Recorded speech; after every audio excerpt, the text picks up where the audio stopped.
If you're planning to learn data analytics in 2026 just because someone has said बहुत scope है, तो अभी रुक जाओ. Hi, my name is Ayushi Jain and I'm a data analytics mentor at WS Cube Tech और अभी तक मुझे 5 साल हो गए हैं स्टूडेंट्स को डेटा एनालिटिक्स सिखाते हुए. 3000 से भी ज़्यादा स्टूडेंट्स को मैंने ट्रेन किया है और देखा है कि कैसे काफ़ी सारे लोग हैं जो कि मिड बैच आते हुए छोड़ देते हैं डेटा एनालिटिक्स पढ़ना. ये क्यों छोड़ते हैं? क्योंकि काफ़ी लोगों को रियलिटी नहीं पता होती है और you can also waste your motivation and also money. इसीलिए आज मैं ये वीडियो बना रही हूँ ये समझने के लिए कि क्या क्या चीज़ें पहले से पता होनी चाहिए before you get into the field of data analytics.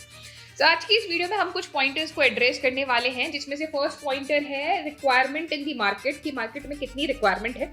Second is impact of AI ने कितना इम्पैक्ट किया है. थर्ड इज एजुकेशनल बैकग्राउंड, आप किस बैकग्राउंड से आने चाहिए हो for being a data analyst. Number 4, why people are unable to land the job. Number 5, skills that are needed. क्या क्या skills चाहिए, टेक्निकल सॉफ्ट स्किल्स दोनों की हम लोग बात करेंगे.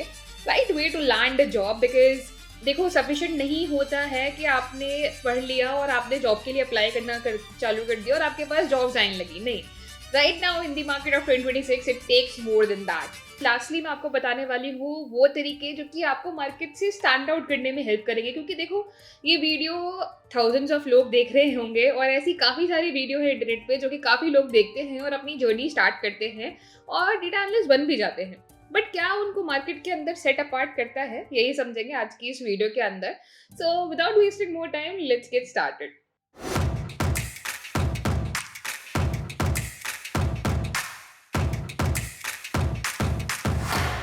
सबसे पहले मैं बात करती हूँ रिक्वायरमेंट इन दी मार्केट. देखो अगर आप स्टैट्स को देखोगे, अभी जाके गूगल करोगे तो आपको पता चलेगा कि लास्ट 5 ईयर्स के अंदर जो डिमांड है डेटा एनालिस्ट की वो ग्रो ही हुई है ईयर बाय ईयर.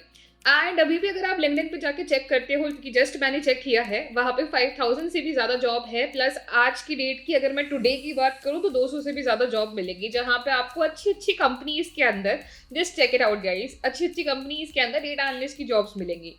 अब आपको लगेगा कि इतना एआई का रोल आ चुका है मार्केट के अंदर, फिर भी जॉब्स कैसे हैं, एंड क्या मैं तो पागल नहीं बना रही हूँ यहाँ पे.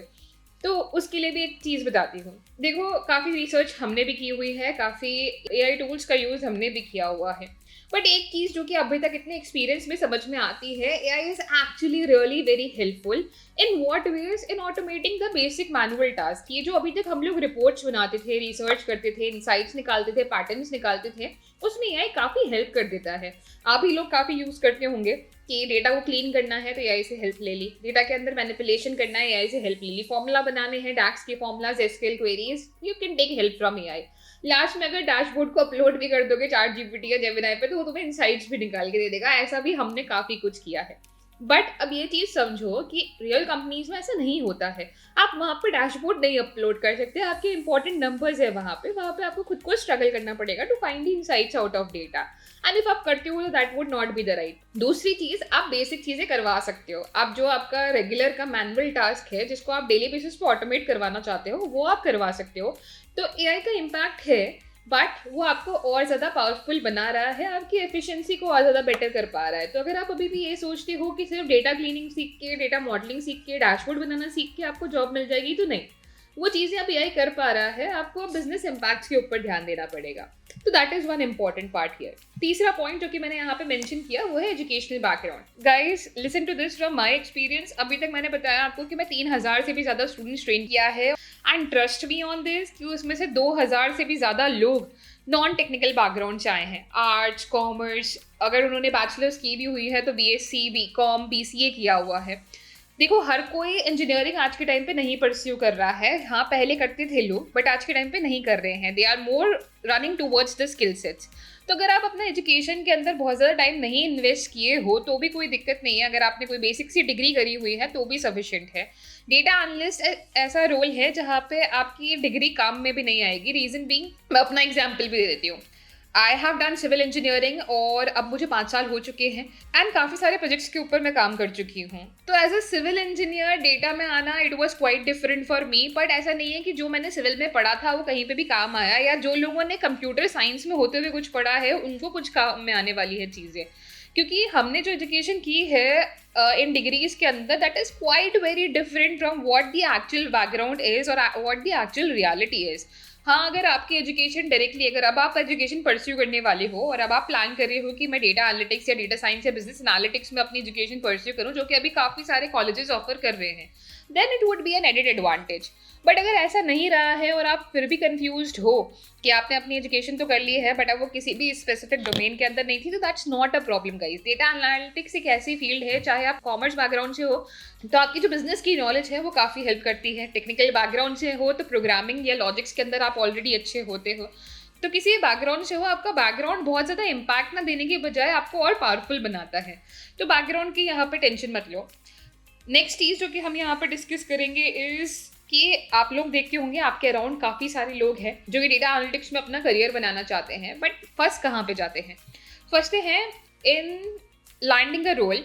और लैंडिंग अ रोल का मतलब ये नहीं कि उनकी स्किल सेट्स वीक हैं, बट उनके पास राइट स्किल सेट्स नहीं है।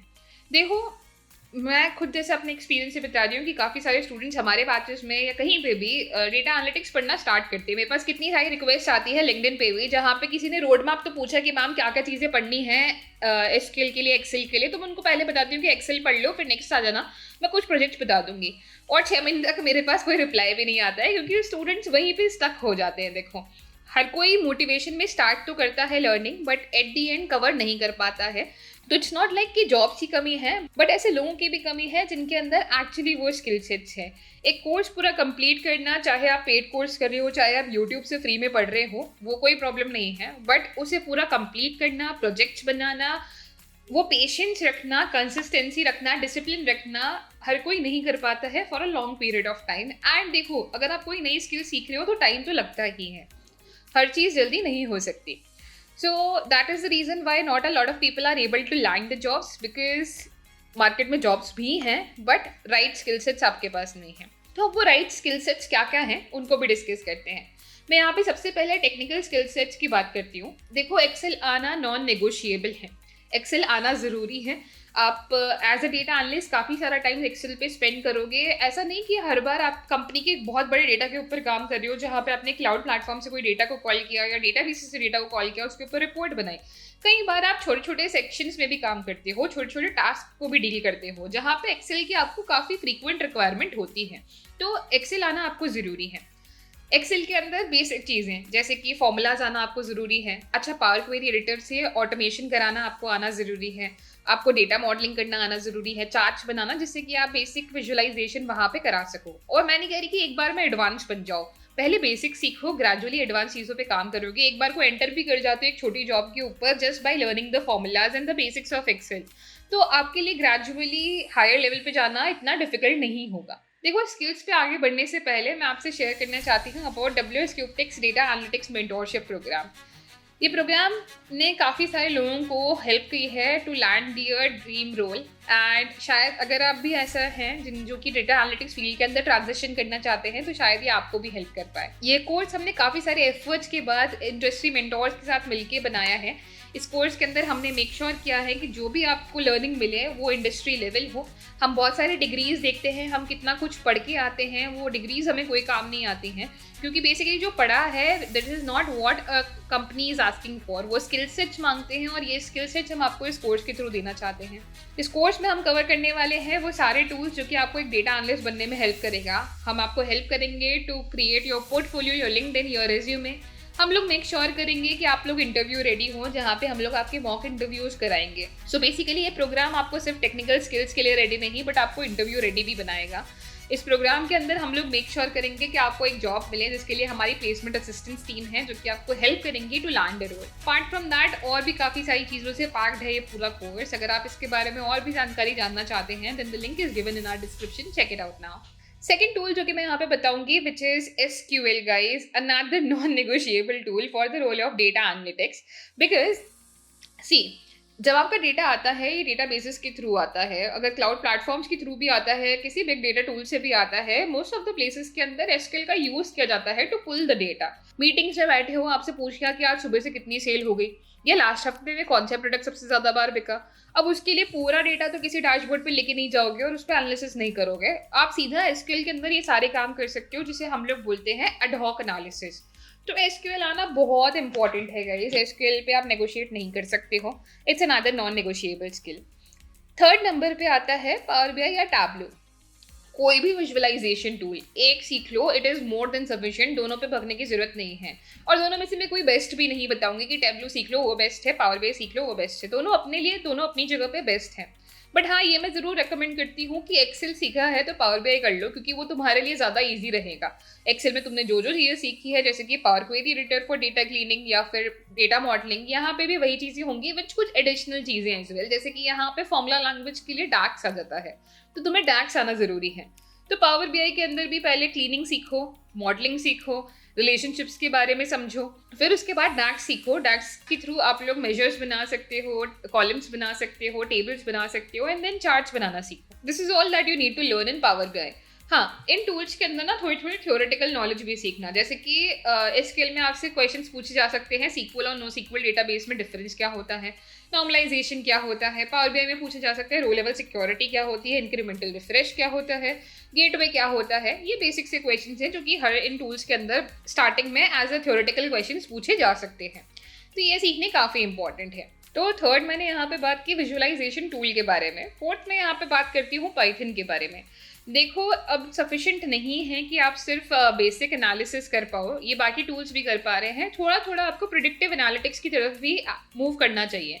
जैसे बेसिक एनालिसिस में आपका डायग्नोस्टिक एनालिसिस आता है, जहाँ पे आप रीजंस को डायग्नोस करने की कोशिश करते हो। डिस्क्रिप्टिव आता है, जहाँ पे आप किसी भी चीज़ में व्हाट फाइंड करने की कोशिश करते हो कि ये क्या हुआ था, कब हुआ था, क्यों हुआ था, वो डायग्नोस्टिक होता है। प्रिस्क्रिप्टिव में आप सोल्यूशंस बताते हो कि आगे हम क्या कर सकते हैं। बट प्रिडिक्टिव एक बहुत इंपॉर्टेंट पॉइंट आ जाता है बहुत सारे बिजनेस के लिए, जहाँ पे आप चीज़ों को प्रिडिक्ट करते हो कि फ्यूचर में अगर हम इसी स्ट्रैटेजी से चलते रहे तो फ्यूचर कैसा दिखेगा, कौन से कस्टमर्स हैं जो कि रहेंगे या चर्न कर देंगे, कौन सी एक्टिविटीज़ हैं जो कि फ्रॉडुलेंट है या फिर नॉन फ्रॉडुलेंट है। ऐसे काइंड ऑफ बेसिक प्रोडिक्शंस, यानी कि लॉजिस्टिक रिग्रेशन से होने वाले या फिर लीनियर रिग्रेशन से होने वाले प्रोडिक्शंस जो कि आपके कंटिन्यूस वेरिएबल्स पे होते हैं, वो आप सीख सकते हो। ग्रेजुअली आगे बढ़ सकते हो, फोरकास्टिंग के बारे में सीख सकते हो। तो प्रिडिक्टिव एनालिटिक्स आना भी ज़रूरी है, एंड वहीं पे पाइथन आता है। पाइथन को तब सीखो जब आप प्लान कर रहे हो कि आपको प्रेडिक्टिव एनालिटिक्स के अंदर एंटर करना है। अगर आपका प्लान वो कहीं से कहीं तक नहीं है, तो आप इन 3 स्किल्स यानी कि एक्सेल, एसक्यूएल, पावर बीआई या टैबलो को सीख के भी एज अ डेटा एनालिस्ट बन सकते हो। अगर पाइथन सीखना चाहते हो तो पाइथन में सबसे पहले बेसिक्स ऑफ पाइथन सीखो, जहाँ पे आप variable, data types, control flow को सीखो, फंक्शंस को सीखो, मॉड्यूल्स को सीखो। उसके बाद आती हैं लाइब्रेरीज। बेसिक एनालिसिस की लाइब्रेरी है नमपाई, पैंडास, मैटप्लॉटलिब, सीबॉन। बट मैं वहीं तक रुकने को नहीं बोलूँगी। मैं बोलूँगी कि अगर डेटाबेस भी यूज़ किया हुआ है, एसक्यूएल ऑलरेडी आता है, तो एसक्यूएल पाइथन को कंबाइन करो। तीसरा, पाइथन के अंदर एक चीज़ और सीखो, ऑटोमेट कैसे कर सकते हैं किसी भी टास्क को। ऑटोमेशन तुम्हें लॉन्ग टर्म में बहुत हेल्प करेगा। अब उसके बाद सबसे इंपॉर्टेंट पॉइंट जो कि यहाँ पे आता है, that is right way to land a job. अभी भी बहुत सारे लोग स्ट्रगल कर रहे हैं to land a job. Why? 6-6 महीने तक लोगों को मैं देखती हूँ कि वो लोग वेट करते हैं, कई बार 1 साल हो जाता है, 1.5 साल हो जाता है। ऐसे मेरे भी काफ़ी स्टूडेंट्स हैं जो कि स्ट्रगल करते हैं। क्यों स्ट्रगल करते हैं उसको समझो। नंबर 1 यहाँ पे आते हैं तुम्हारे प्रोजेक्ट्स अच्छे से बनाओ। और प्रोजेक्ट्स ही बेसिकली वो चीज़ है जो कि आपकी क्रेडिबिलिटी को दिखा पाएंगे किसी भी रिक्रूटर के सामने। अगर आप फ्रेशर हो तो आपको क्या आता है वो आपके प्रोजेक्ट्स ही बता पाएंगे। तो मेक श्योर करो कि आपने प्रोजेक्ट्स बनाए हो, प्रोजेक्ट्स ऐसे जो कि सिर्फ एनालिसिस नहीं कर रहे हो पर बिजनेस को एक अच्छा इम्पैक्ट दे रहे हो, बिजनेस के लिए सोल्यूशंस बिल्ड कर रहे हो। तो ऐसे प्रोजेक्ट्स आपको बनाने हैं, उनको अपलोड करना है। तो आपके लिए पोर्टफोलियो आपके पास होना ज़रूरी है। पोर्टफोलियो कहाँ मिलेगा? GitHub is the best platform. आप गिटहब पे जा सकते हो, वहाँ पे अपने पोर्टफोलियो को अपलोड कर सकते हो। एक अच्छी सी अपनी प्रोफाइल बनाओ, रीडमी फाइल बनाओ, अपना डिस्क्रिप्शन वहाँ पे दो। हर प्रोजेक्ट के लिए भी एक रीडमी फाइल क्रिएट करना, जहाँ पे आपने प्रोजेक्ट का डिस्क्रिप्शन दिया हुआ है, उसमें सारी चीज़ें अटैच करो। उसमें अपना डेटा सेट अटैच करो, एजेंडा अटैच करो, अपना सोल्यूशन अटैच करो, क्या बेनिफिट रहा फ्रॉम द सोल्यूशन या क्या रिकमेंडेशन या इंसाइट्स रहे फ्रॉम द सोल्यूशन। ये 4 चीज़ें तो एटलीस्ट आप उसके अंदर अपलोड करके रखो। एक छोटी चीज़ जो कि बहुत कम लोग करते हैं, but I would really recommend if you can do it, which is creating a video presentation of you explaining your project. बहुत इंपॉर्टेंट होता है डेटा एनालिटिक्स फील्ड के अंदर ये दिखा पाना कि आपको अच्छे से समझाना आता है, बोलना आता है और अपने प्रोजेक्ट को एक्सप्लेन करना आता है। इवन एक पूरा राउंड होता भी है इंटरव्यूज़ के अंदर, जहाँ पे वो आपको एक प्रोजेक्ट एक्सप्लेन करने को बोलते हैं। थर्ड नंबर पे अगर आपका प्रोजेक्ट्स रेडी हैं, पोर्टफोलियो रेडी है, स्किल्स आती हैं, तो अब अप्लाई करना स्टार्ट करो। अप्लाई करना स्टार्ट करने के लिए रिज्यूमे होना ज़रूरी है। रिज्यूमे मेक श्योर कीजिए कि ATS फ्रेंडली है। ये बात मैं हर बार बोलती हूँ और ऑलमोस्ट हर वीडियो के अंदर बोलती हूँ जब भी मैं रोड मैप्स को एक्सप्लेन कर रही होती हूँ कि मेक श्योर करो कि आपका रिज्यूमे एटीएस फ्रेंडली है। एटीएस फ्रेंडली तो है ही सही, प्लस आप हर जॉब डिस्क्रिप्शन के साथ अपने रिज्यूमे को टेलर कर रहे हो। आपके रिज्यूमे को मेक श्योर करना पड़ेगा कि वो उन स्किल्स को मैच कर पाए एटलीस्ट 70-80%, वहीं पे एटीएस आता है। कि कंपनीज अब ये नहीं कहती कि जनरेट कोई रोल बना देती है कि और उसके अंदर जो जो स्किल्स आती हैं वो सारी आपको अपने रिज्यूमे में रखनी है, नहीं। They want people for a specific role जो कि उनकी रिक्वायरमेंट है, और अब आपको भी मेक श्योर करना पड़ेगा कि जो उनकी रिक्वायरमेंट है आपका रिज्यूमे वहां पे मैच करता हो। एंड लास्टली एक बहुत इंपॉर्टेंट चीज to help you land a role is referrals through LinkedIn. देखो, कोशिश करो कि लिंक्डइन को आप अपडेट करना स्टार्ट करो स्टार्टिंग में ही। मेक श्योर करो आपकी प्रोफाइल अच्छी है, मेक श्योर करो कि आपने वहाँ पे प्रोजेक्ट्स अपलोड किए हैं, लोगों से बात करी है, लोगों से कोलैबोरेट किया है। देखो, ज़रूरी नहीं है कि हर किसी के पास ऐसे दोस्त हों जो कि उनको अच्छी कंपनीज में पहुँचने में हेल्प करें, या ऐसी फैमिलीज हों जो कि हेल्प कर पाएँ। बट अगर आप लिंक्डइन के थ्रू भी अपने लिए रेफरल्स देख पा रहे हो तो that would be more than enough. अगर ऐसे लोगों से आपका कनेक्शन है जो कि आगे जाके आपको हेल्प करेंगे तो लोगों से बातचीत करना स्टार्ट करो। और रेफरल्स के थ्रू जॉब लगना मतलब ये समझिए कि अगर आप 100 जॉब्स पे अप्लाई कर रहे हो और आपको एक रेफरल मिल जाता है तो उन 100 एप्लीकेशंस के अंदर फिर भी चांसेस है कि आपको एक भी एप्लीकेशन एक्सेप्ट ना करे, बट वो रेफरल के थ्रू आपकी एप्लीकेशन डेफिनेटली एक्सेप्ट होती है और एटलीस्ट आपको इंटरव्यू में बैठने का मौका तो मिलता है। और नहीं भी होती है तो आपको पता चलता है कि कमी अब आपके एप्लीकेशन में नहीं है, आपके अंदर है, तो वहाँ पे आप काम कर सकते हो। अब इसी के बाद 6 पॉइंटर के ऊपर हम लोग बात करते हैं विच इज सॉफ्ट स्किल्स। देखो, soft skills are non negotiable in 2026, क्योंकि एक बार को टेक्निकल स्किल्स ऐसी चीज़ है जो कि बहुत सारी एआई टूल्स हमें हेल्प कर देते हैं। हमें कोई फॉर्मूला बनाना नहीं आता बट हम लॉजिकली स्ट्रॉन्ग है तो फॉर्मूला बनाने में हमें हेल्प मिल जाती है, हमें क्वेरीज लिखने में हेल्प मिल जाती है, हमें सोल्यूशंस ढूंढने में हेल्प मिल जाती है। बट अगर हमारी सॉफ्ट स्किल्स अच्छी नहीं है तो काफ़ी जगहों पे पहली बात तो आपको अपॉर्चुनिटीज़ नहीं मिलेंगी, और एक जूनियर लेवल पे अपॉर्चुनिटी मिल जाए तो आप सीनियर लेवल पे नहीं पहुंच पाओगे विदाउट सॉफ्ट स्किल्स। अच्छे से बात करना, अपनी बात को कम्युनिकेट कर पाना, problem solving nature, adaptive nature, ये सारी चीज़ें बहुत ज़्यादा इंपॉर्टेंट है, जिसमें communication, presentation skills are really very important along with story telling. देखो, जब आप कंपनीज में होते हो और आप ये प्रेजेंटेशंस दे रहे होते हो, because as a data analyst you might be leading a lot of meetings in the company, as सारा डेटा आपके पास होता है तो इनिशियली हो सकता है शुरुआत आपसे की जाए कि लास्ट ईयर का हमारा ये टारगेट था, अभी हम लोग कितना अचीव कर चुके हैं, या इस साल का हमारा ये टारगेट है, हम कहाँ पे स्टैंड कर रहे हैं, क्या क्या चाहिए आगे के 6 महीने के अंदर ये टारगेट को अचीव करने के लिए। वो सारी चीज़ें आप बेसिकली लोगों तक पहुँचवाते हो।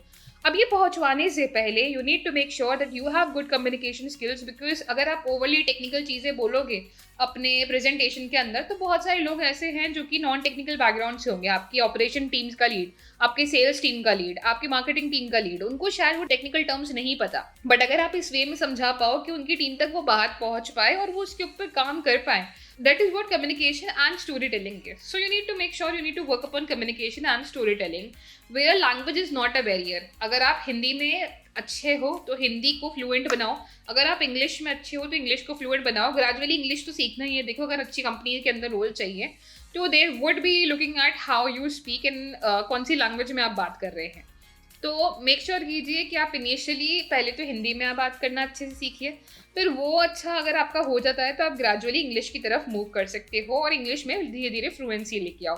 वो एट दी एंड लेके आनी है, बट पहले मेक श्योर करो कि हिंदी में तो समझा पा रहे हो। अब उसके बाद सबसे लास्ट चीज़ जो कि सॉफ्ट स्किल्स के बाद मैं डिस्कस करूंगी, which would be what will set you apart from other people. बहुत सारे लोग, जैसे मैंने शुरुआत में ही बोला था, स्टैट्स चेक करोगे तो लाखों लोग डेटा एनालिस्ट रोल में ट्रांजिशन कर रहे हैं, बट इन लाखों लोगों में से आपको क्या अलग हटने में हेल्प करेगा जो कि आपको एक जॉब लैंड करने में हेल्प करे। The thing over here is automation. Automation, चाहे it is AI automation, चाहे it is automation through Python. Daily के टास्क को ऑटोमेट कराना सीखो किसी भी वे में, चाहे तुम गूगल शीट्स यूज़ कर रहे हो उसे ऑटोमेट करवा लो, चाहे तुम पाइथन यूज़ कर रहे हो उसे ऑटोमेट करा लो। एक एग्जाम्पल देती हूँ, बहुत छोटा सा एग्जाम्पल है। जनरली हम लोग एज ए मेंटोर्स क्या करते हैं कि जब हम लोग आप लोगों के लिए वीडियो क्रिएट करते हैं तो हम कुछ रिसोर्सेज हमारे वीडियो एडिटर्स को शेयर करते हैं, जिसके थ्रू वो लोग इसको और अच्छे से एडिट कर पाए और आपके लिए विजुअल एलिमेंट्स अच्छे से बना पाएँ। अब यूजुअली हम इसको शीट्स के अंदर अगर लिखते हैं तो it creates a bigger cell for us, and इसी को अगर हम लोग गूगल डॉक में जमा के लिखते हैं तो उनके लिए भी आसान हो जाता है, प्लस हमारे लिए भी उस शीट को मेंटेन करना आसान हो जाता है। बट अब सोचो, मैं पहले जाके गूगल डॉक्यूमेंट क्रिएट करूँ, उसके अंदर सारी चीज़ें लिखूँ, फिर उसका लिंक बनाऊँ, फिर उसको शीट में अटैच करूँ। It takes a little, let's say 5 minutes extra for me. But ये 5 मिनट्स भी एक्स्ट्रा मैं क्यों डेडिकेट करूँ, जो कि काम मैं 1 सेकंड के अंदर कर सकती हूँ, which is nothing but creating a small automation in Google sheets by using app script. App script का यूज़ करते हुए मैंने सिर्फ सर्च किया, मुझे ऐप स्क्रिप्ट के बारे में ज़्यादा पता भी नहीं है। बट स्टिल मैंने सर्च किया कि कैसे मैं ऐसा कर सकती हूँ कि सेल के अंदर मैं जो भी चीज़ लिखूँ वो ऑटोमेटिकली मेरे फ़ोल्डर के अंदर गूगल डॉक में क्रिएट हो जाए और किसी के साथ ईज़िली शेयर भी हो जाए। And hardly it took me 1 minute to figure that out. वो कोड मैंने जनरेट करवाया यूजिंग एआई टूल, उसे कॉपी किया, पेस्ट किया शीट के अंदर, and now I can easily create that. But ऐसा नहीं है कि उसने मेरा बहुत सारा टाइम बचाया, बट एक स्मॉल लेवल पे मैंने ऑटोमेशन कराया। तो ऐसी चीज़ें ऑटोमेट कराना सीखो, बेसिक चीज़ें ऑटोमेट करवाओ रेगुलर बेसिस पे। आपकी डेटा क्लीनिंग के प्रोसेसेस, आपके रिपोर्ट जनरेशन के प्रोसेसेस। अब चाहे तुम एआई टूल्स का यूज़ करो, जैसे कि काफ़ी सारे प्लेटफॉर्म्स हैं जो कि आपको एआई ऑटोमेशन बनाने में हेल्प करते हैं। ज़ापियर रहा, मेक रहा, एनिटन है। इनके थ्रू एआई ऑटोमेशन सीखो, या फिर पाइथन के थ्रू भी एआई ऑटोमेशन सीख सकते हो, या फिर रेगुलर बेसिस पे भी चीज़ों को ऑटोमेट कराना। अपने दिमाग में माइंडसेट रखो कि you need to make things automatable. Second चीज़ जो कि यहाँ पे आती है, that is impact on a business. When you're building these automations, you are saving time of any business. You are saving your time, which is basically eventually saving a time for the business as well. So make sure करो कि आपके जो भी solutions आप build कर रहे हो वो कहीं ना कहीं business को help कर रहा है किसी ना किसी तरीके से। चाहे आपका एक business ऐसा है जहाँ पे आपकी sales team है जिनको leads पे call करना होता है, तो आपने एक automated system बना लिया जहाँ पे leads को automatically call जा रहा है, या follow ups जा रहे हैं, या mails के थ्रू messages जा रहे हैं। तो ऐसे काफ़ी सारे सिस्टम्स आप बिल्ड कर सकते हो, but just research about it कि how you can help business solve a problem, and that is what will make you set apart from the other people. ऐसे प्रोजेक्ट्स बनाओ और उनको अपने पोर्टफोलियो में ऐड करो, ये आपको बाकी लोगों से अलग दिखाने में काफ़ी हेल्प करेंगे। देखो, मैंने यहाँ पे काफ़ी सारी चीज़ें डिस्कस करी है जो कि आपको आगे जाके काफ़ी हेल्प करने वाली हैं। अगर आपको लगता है इनमें से कोई भी चीज़ आपको वैल्यूएबल लगी तो लेट अस नो इन दी कमेंट्स। आगे और किन टॉपिक्स पे आप चाहते हैं कि हम लोग वीडियो बनाएं, let us also know that, so that आपकी जर्नी हम और ज़्यादा आसान कर सकें। We generally go through all our comments. हमारी टीम हमें काफ़ी सजेशंस देती हैं कि स्टूडेंट्स की रिक्वायरमेंट अब ये टॉपिक की है, ये टॉपिक की है, तब उसके ऊपर वीडियो बनाते हैं। So let us know in the comments कि did you find this helpful and what is the next topic that you want us to create a video on. Thank you so much everyone for watching, and for more such content subscribe to our channel WS Cube Tech।